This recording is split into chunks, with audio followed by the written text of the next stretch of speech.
Yeah, I put my dad in the street against a heavyweight. I've gone back to the dad. I've punched him a few more times. 5 blokes outside my front door. Can you come and help One me? hell of a fucking story, so stay tuned.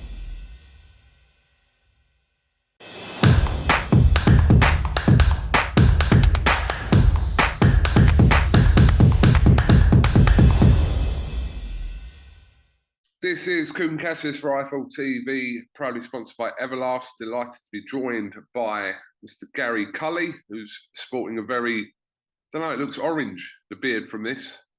Yeah, do you know what? I never knew I was ginger till I start growing a beard, KUGAN. It's mad. I always thought I had brown hair, but now I'm just embracing it. I'm embracing it. I can grow a beard. So from the light, it looks orange, but yeah. No, it actually is orange. First of all, how are you, mate? Yeah, I'm good, pal. Good. All right. Well, Good. Good. Let's start with talking about your recent news from around a week ago now. You've signed a promotional deal now with Eddie Hearn and Matchroom, so that's big news for you. Yeah, it is big for me. I've been aiming for it since long before I turned pro. I remember my second fight was on a Matchroom card in Belfast. Ryan Burnett versus Zakianov. And I opened the show 4 p.m. I was on, and I remember texting Eddie back then to come down and watch because I wanted to impress him back then. So this is going back a long time. I remember growing up watching Matchroom shows and stuff. So it was always where I aimed for, and there was a couple of different options on the table. But I wanted to try and push for the Matchroom one. I think it's the perfect fit for me. So I'm delighted to get it over the line, and I'm excited for what's to come now. If you're going to make a statement, I suppose the way to do it is, in your fight with Vasquez on a show. If you're going to make a promotional company like Matchroom and Eddie Hearn take note of you, you might as well do it on their show, which is what you do. Yeah, I seen that fight as kind of like a trial nearly.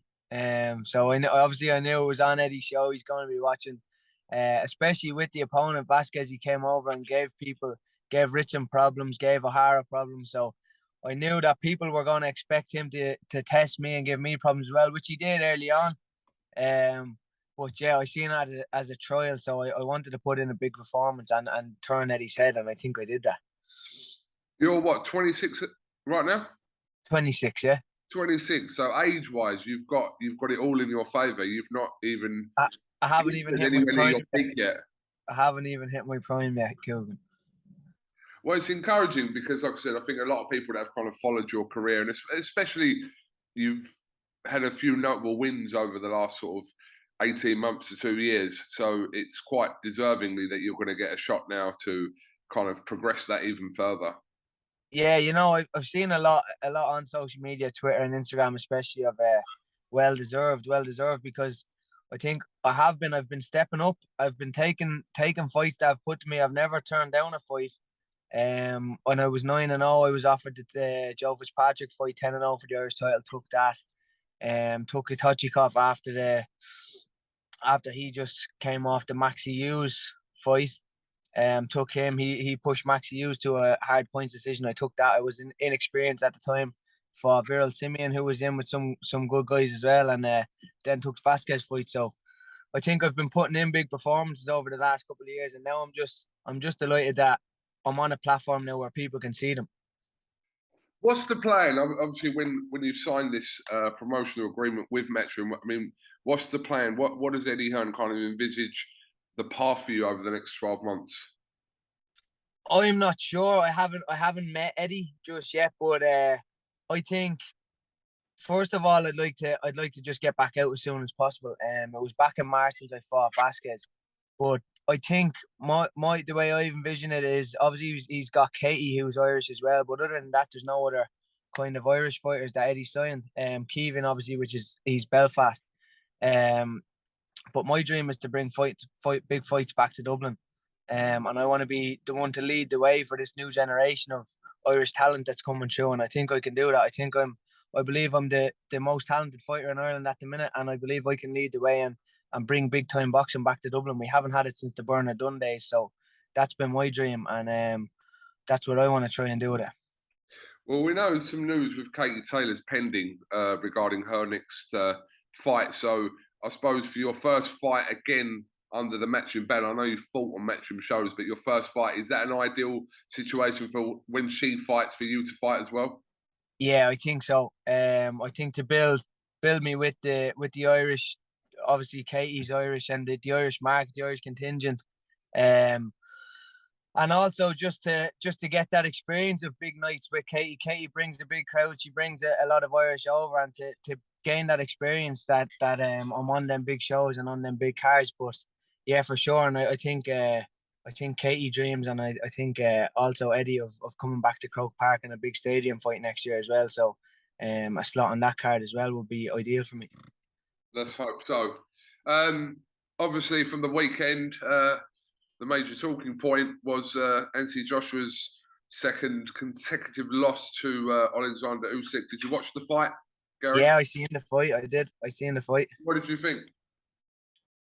I thought AJ did better than he did first time out. But I just think Usyk he's different. He's just a different level. I love AJ. I love how he goes about his business, but Usyk is just in a different league, I think. To come up from cruiserweight and do that to AJ, who's fought greats at heavyweight, he's fought the biggest names. He's never turned down challenges, and then for Usyk to come up and do that to him two times on the spin, yeah, I think he's different. He's number one pound for pound on my list at the moment.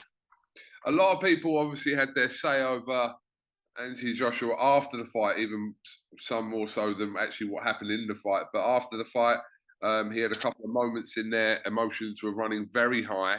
But yeah. I mean, I see kind of a mixed opinion about this. I think we have to kind of look at the context that it'd been 12 rounds and also very hard 12 rounds, and also suffered a second loss. So, listen, these things happen. Not often, but they do happen, and emotions can run away with people.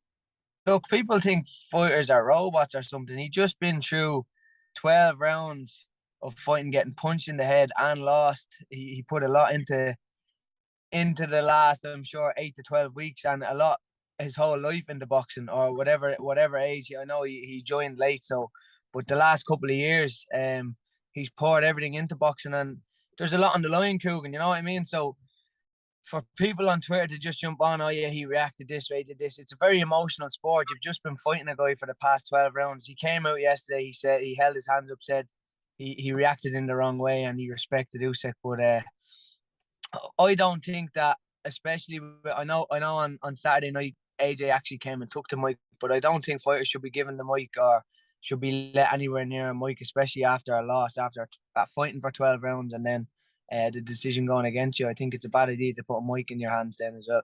But like I said, it's an emotional thing.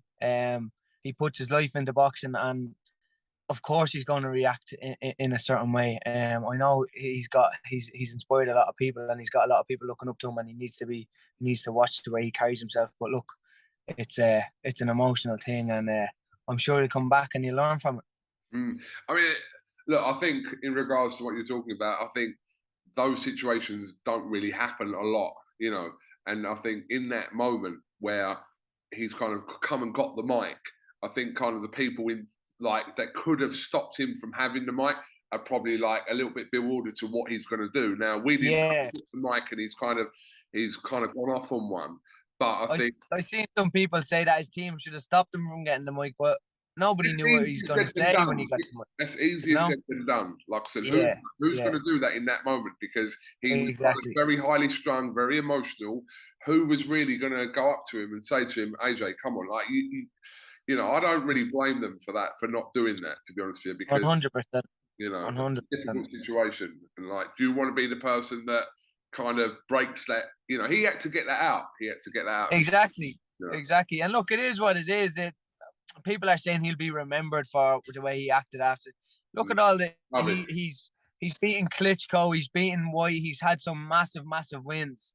Came back, lost to. I just love how he doesn't let a loss define him. He went out, he lost to Reese, he came back, he got it back. He lost to Usyk, he wanted to come back and get it back. He always wants to prove himself, or he always wants to get the losses back.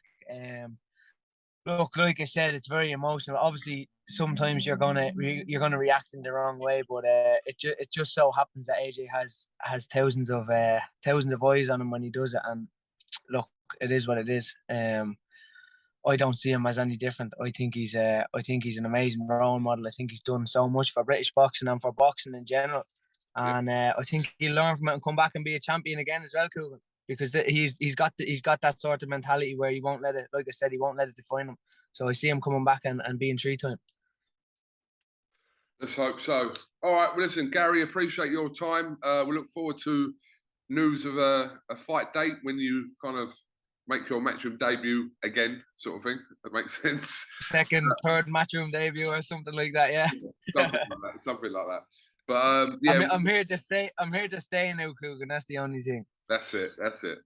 But we'll catch up again once that's kind of confirmed on whichever show you're on, mate. Yeah, appreciate that, pal. Thank you for your time. All right.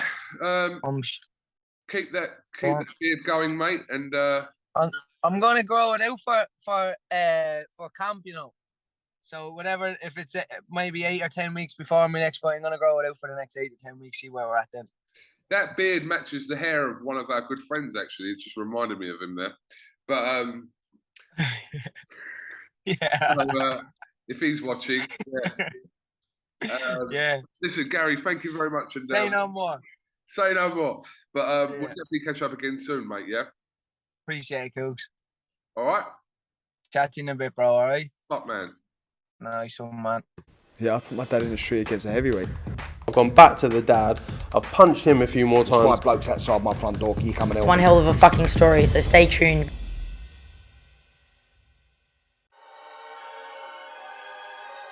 Welcome, Team Everlast, to the Team Everlast Fitness app.